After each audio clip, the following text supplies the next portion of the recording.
Hello friends, बुकीपीडिया पर आप सभी का स्वागत है। आज हम बात करने वाले हैं tell yourself a better lie by Marisa Peer book के बारे में। रात का वक्त था, चारों तरफ सन्नाटा पसरा हुआ। नीरज अपने कमरे में बैठा था, हाथ में एक किताब ली। हाल ही में उसने एक दोस्त की सलाह पर टेल योरसेल्फ अ बेटर लाई नाम की किताब खरीदी थी। उसने सोचा चलो देखते हैं क्या खास है इस बुक में, शायद लाइफ में कुछ क्लैरिटी मिले। नीरज की लाइफ पिछले कुछ सालों से एक ही ढर्रे पर चल रही थी। हर दिन वही रूटीन, वही शिकायतें और वही डिस्पेटर। कई बार सोचा था कि वह अपनी लाइफ में कुछ बड़ा करेगा, कुछ ऐसा जो उसे खुशी दे, पर हर बार उसका दिमाग कहता तू नहीं कर सकता, तेरे बस की बात नहीं। वह यह सोचकर रह जाता कि शायद उसकी किस्मत ही ऐसी है। किताब का पहला चैप्टर उसने पढ़ना शुरू किया।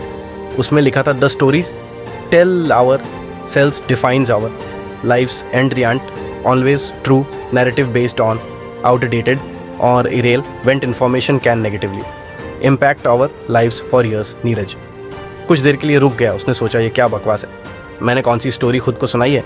लेकिन क्यूरियोसिटी उसे आगे खींच रही थी। जैसे जैसे उसने पढ़ा उसे एहसास हुआ कि कई बार हम खुद के बारे में जो सोचते हैं वह सिर्फ पुरानी एक्सपीरियंस की वजह से होता है। बचपन में सुनी गई बातें, फेलियर के बाद बने डर या सोसाइटी का प्रेशर, सब हमारे दिमाग में एक कहानी बना देते हैं और हम उस कहानी को सच मानकर जीने लगते हैं। नीरज को अपने स्कूल के दिन याद आए। वह हमेशा एवरेज स्टूडेंट रहा था। हर बार जब कोई टेस्ट में कम मार्क्स लाता तो टीचर्स कहती तुम कभी बड़े होकर कुछ खास नहीं करोगे। घर पर भी यही सुनने को मिलता था कि पढ़ाई में ध्यान दो वरना जिंदगी खराब हो जाएगी। धीरे धीरे ये बातें नीरज के दिमाग में घर कर गई। उसने मान लिया कि वह कुछ बड़ा नहीं कर सकता। किताब पढ़ते पढ़ते उसे एहसास हुआ कि यह सब उसकी अपनी बनाई हुई कहानियां हैं। उसने खुद को बार बार यही बताया कि वह एवरेज है, कि वह फेल हो जाएगा, कि उसे कोशिश करने का कोई फ़ायदा नहीं। पर क्या यह सच था? उसने कभी इस पर सवाल ही नहीं उठाया। नीरज ने किताब के अगले पन्ने पलटे। उसमें लिखा था कि हमारी सोच में बदलाव तब आता है जब हम अपनी कहानियों को रिवाइज करते हैं। पुरानी कहानियों को पहचानना और उनकी जगह नई एम्पावरिंग कहानियाँ लिखना, यही असली ट्रांसफॉर्मेशन है। उसने किताब बंद की और अपनी नोटबुक उठाई। उसने लिखा कौन कौन सी बातें मैंने अपने बारे में सच मान ली हैं। धीरे धीरे उसके हाथ खुद लिखने लगे। 1, मैं कभी सक्सेसफुल नहीं हो सकता। 2, मैं हमेशा एवरेज ही रहूँगा। 3, लोग मुझे सीरियस नहीं लेते। 4, मैं रिस्क लेने के लायक नहीं हूँ। नीरज ने यह सब लिखा और फिर उन पर एक नज़र डाली। उसे लगा जैसे उसने अपने अंदर का एक बड़ा बोझ निकालकर कागज़ पर डाल दिया हो। अब मैं क्या करूँ? उसने खुद से पूछा। फिर उसे किताब की एक लाइन याद आई, चुनौती अपने कहानियों को ask yourself is this really true where the proof. Neeraj ने एक एक करके अपनी लिखी बातों को देखा और उनसे सवाल करने शुरू किए।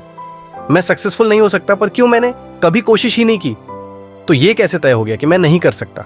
वह कुछ देर सोचता रहा। उसे याद आया जब उसने कॉलेज में एक इवेंट ऑर्गेनाइज किया था। सबने उसकी प्लानिंग की, तारीफ की थी। उस वक्त तो उसे बहुत अच्छा लगा था। तो फिर उसने क्यों मान लिया कि वह कुछ कर नहीं सकता? लोग मुझे सीरियस नहीं लेते। हाँ, स्कूल में कुछ दोस्त मजाक उड़ाते थे, पर अब तो ऐसा नहीं है। मेरे कॉलीग मेरे काम की तारीफ करते हैं। उसने खुद को ये बातें समझाई। धीरे धीरे नीरज को एहसास हुआ कि उसके दिमाग में जो डर और इनसिक्योरिटीज़ हैं वह असल में उसकी खुद की बनाई हुई कहानियाँ हैं, और अगर वह उन्हें बदलना चाहे तो वह बदल सकता है। उसने सोचा अगर मैंने खुद को हमेशा यही बताया है कि मैं फेलियर हूँ, तो क्या मैं खुद को ये नहीं बता सकता कि मैं कैपेबल हूँ, कि मैं सक्सेसफुल हो सकता हूँ? उसने नोटबुक के अगले पन्ने पर लिखा, 1, मैं सफल हो सकता हूँ। 2, मैं योग्य हूँ। 3, मेरी आवाज़ मायने रखती है। 4, मैं जोखिम ले सकता हूँ और उनसे सीख सकता हूँ। नीरज ने लिखा और कुछ देर तक उन्हें देखता रहा। वह पहली बार अपनी सोच को लेकर होपफुल महसूस कर रहा था। उसे लगा जैसे उसने खुद को एक नई दिशा दी। उसने उस रात खुद से वादा किया कि वह हर दिन अपनी पुरानी कहानियों को चैलेंज करेगा। अगर वह अपने दिमाग को नेगेटिव बातें समझा सकता है तो पॉजिटिव बातें क्यों नहीं? नीरज की जिंदगी एकदम से बदलने वाली नहीं थी, ये वह जानता था, लेकिन उसने महसूस किया कि बदलाव की शुरुआत हो चुकी है। उसने अपनी कहानियों को पहचानना शुरू कर दिया था, और सबसे बड़ी बात, उसने यह समझ लिया था कि वह अपने नैरेटिव को बदल सकता है। उस रात सोने से पहले नीरज ने किताब के अगले चैप्टर की तरफ देखा और सोचा चलो देखते हैं आगे क्या सीखने को मिलता है। नीरज सुबह उठते ही पहले से कुछ हल्का और एनर्जाइजर कर रहा था। पिछली रात उसने जो समझा वह उसके दिमाग में गहराई तक बैठ गया था। खुद को नई कहानियां सुनाने का आइडिया उसे इंट्रिग लग रहा था।